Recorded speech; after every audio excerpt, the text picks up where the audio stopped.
So welcome to this edition of EJIL Live.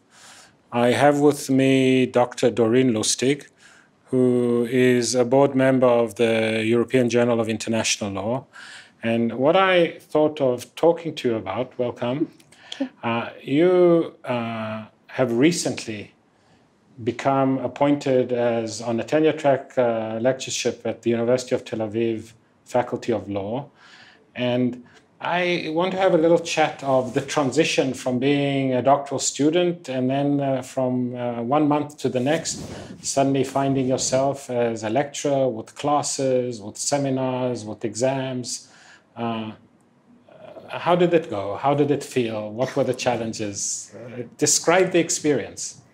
Well, it is a very interesting challenge, and first of all, it's a great fortune to have an academic position, and I think everyone who is experiencing this transition at first feels under some kind of a blessing for having this fortunate opportunity to become part of the academic world for life, in the real sense. So that's really a great moment, and I think one of the days in which I actually realized that moment is happening was when I got my own room. Your own office. My own office, which I often call a room because it's really a room of my own, which was a transition. We a little bit shades of Virginia Woolf then. Yes. So it was really the feeling of having this, the sign at the door and my own desk, my own we had a desk at the NYU Law School JSD program, and everyone had his or her own corner. But still, there's something different about having a room of your own. And I think one of the things that's different about it is that really it's somewhat a manifestation of who you are, your room. What do you have on the wall? What do you put? So suddenly you have to restructure your academic personality and think, okay, what am I? Who am I? And the room in many ways is an invitation for others to get into a dialogue with who. Although that is very culturally dependent, because in some cultures, in some systems, in some universities, the room is an extension of your personality, what you have on the walls, etc. And I've been to universities where it's out of Kafka. Every office is the same. Yeah. And people just see it as a place to come and sit, etc. So it's an interesting cultural difference among institutions, among educational systems.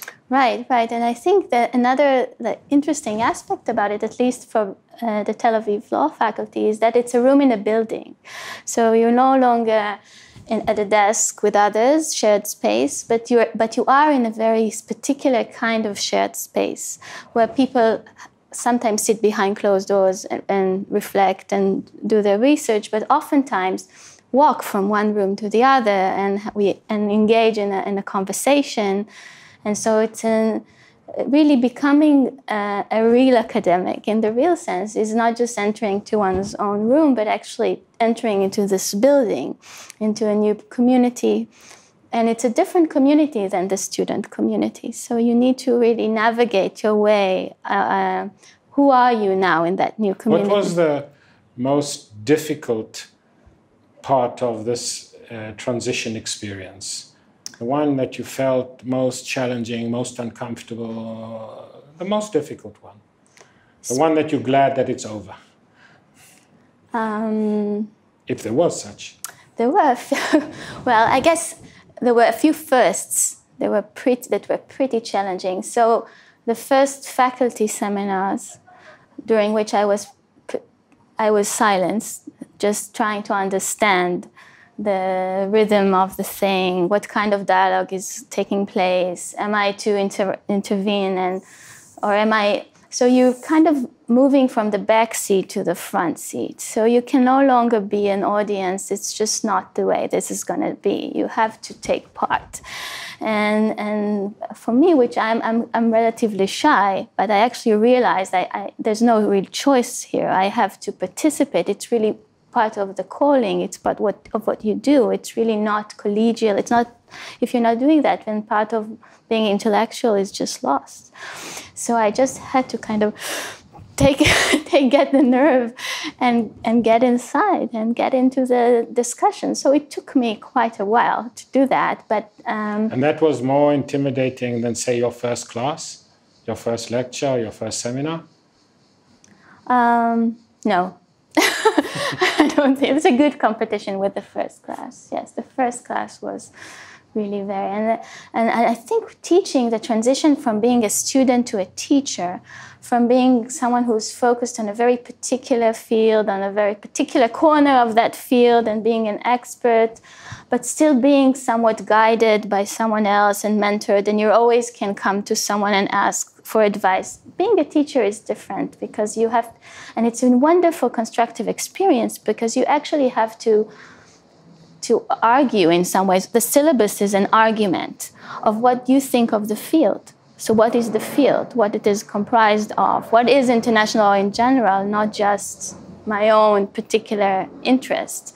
And you have to expose yourself to different fields of law, of international law that you aren't really that familiar with. So I guess my great intimidation with the students was that they will actually realize that I'm a newcomer and maybe I'm not that certain of certain things. And but then they might also be more sympathetic. Well, maybe, I don't know. Was there anything? I remember having a conversation with Martha Minow, who's now the dean of Harvard Law School. And she was talking to me about her exactly the same thing, what it was like to the first year or two of being a professor. And she said the gender issue was very, very present in the attitude of students, etc. Was the gender issue an issue at all for you? I am not sure if I think a combination of gender and age. So I dressed up more than I usually do. I didn't wear my sneakers to the first class. So I had to kind of look a little bit more adult and serious and authoritative. So my students can actually count on me for telling them what we should study. But then you have to really, I think, kind of taking from the room of your own metaphor, you have to own the class. So to own the classroom, to kind of get the students... But what I'm not hearing is that you're saying that being a woman didn't seem to you to be a particular issue. The way Martha Minow described to me, of course, years and years ago, the world has changed a bit. I think, no, I didn't feel that being a woman is such a... It's interesting. We don't have much more time. I want to ask you one thing that is very, very much on my mind as president of the European University, as a professor myself, which is the impact of bibliometrics on the way you think of the constructing your career, getting tenure, etc.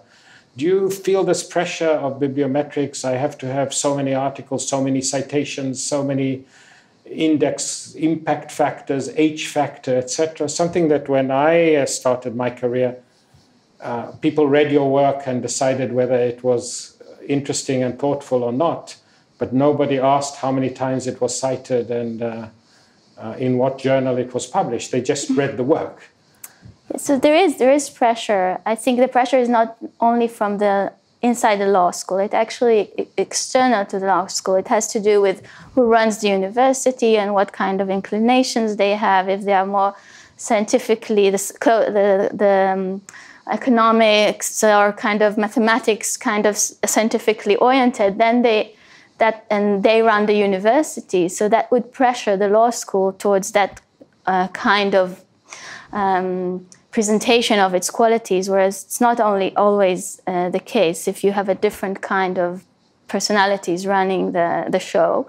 And still I feel the law school is struggling to try to cut the right balance, understanding that that's how the world works. And if we want to be first-class scholars, we have to somewhat be engaged in that game, and at the same time not giving up on quality and time for thought and reflection. So in somewhat, at least for me, I experienced the struggle. So it's a little bit of a schizophrenic kind of feeling that some days of the week you get the sense that, okay, you have to have an academic presence, whatever that means, and which maybe means all that bibliometrics. And on other days, you actually need to write the best, highest quality work, and that's what's all we care about. So I think it's a struggle. I'm partial to the latter.